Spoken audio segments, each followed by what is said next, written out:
Yeah, hi, this is Joe Shipway, Home Finance. I understand a number of you have borrowed a lot of money and hoping to cash in on the Australian housing boom. There's a number of important things you need to understand. Now, a lot of people think this world's, built so that they can enjoy themselves, have fun, eat food, go to restaurants, wander around, buying stuff from shops on credit and driving around in fast cars and, maybe having dalliances with attractive ladies and, this sort of things. Maybe like a Porsche, maybe like a Lamborghini, maybe like a Bugatti, maybe like a Jaguar. But right now we have a situation where if you've been borrowed money in this since 2008, you've been caught in an international debt trap, which is impossible to get out of. You're going to probably lose your house. You're probably going to lose your marriage.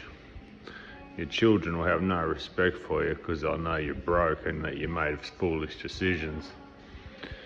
Now, this has a financial aspect to it, but it's primarily a moral problem to do with spending money that you don't have.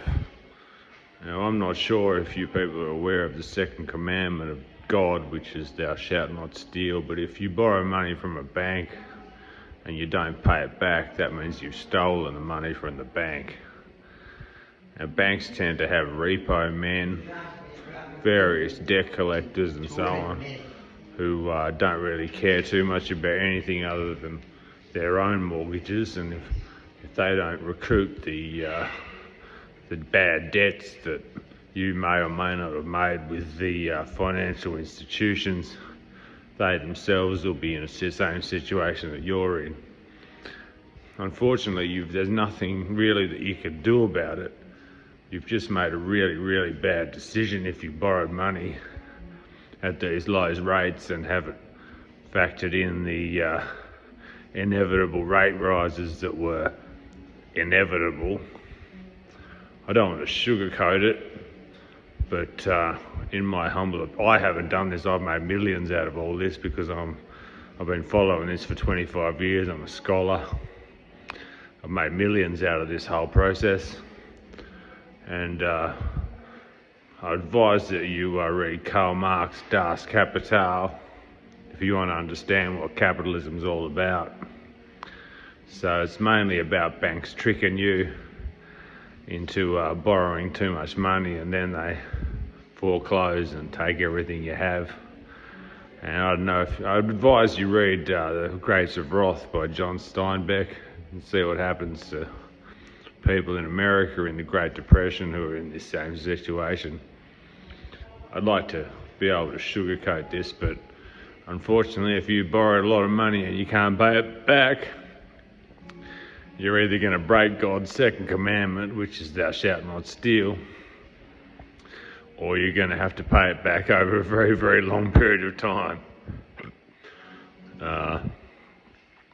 I feel sorry for you, but I've been trying to warn people for the last 20 years about this. So I'm going to have to tell you that I can't really say I feel sorry for you. Most of you people are below average IQ. So if you think you're going to be able to outwit the banks, that probably just suggests that you've got a low IQ. Now, if you want to come out with guns and all this sort of thing, well, you can do that if you want, but again, that's another one of God's commandments: thou shalt not kill, thou shalt not do violence.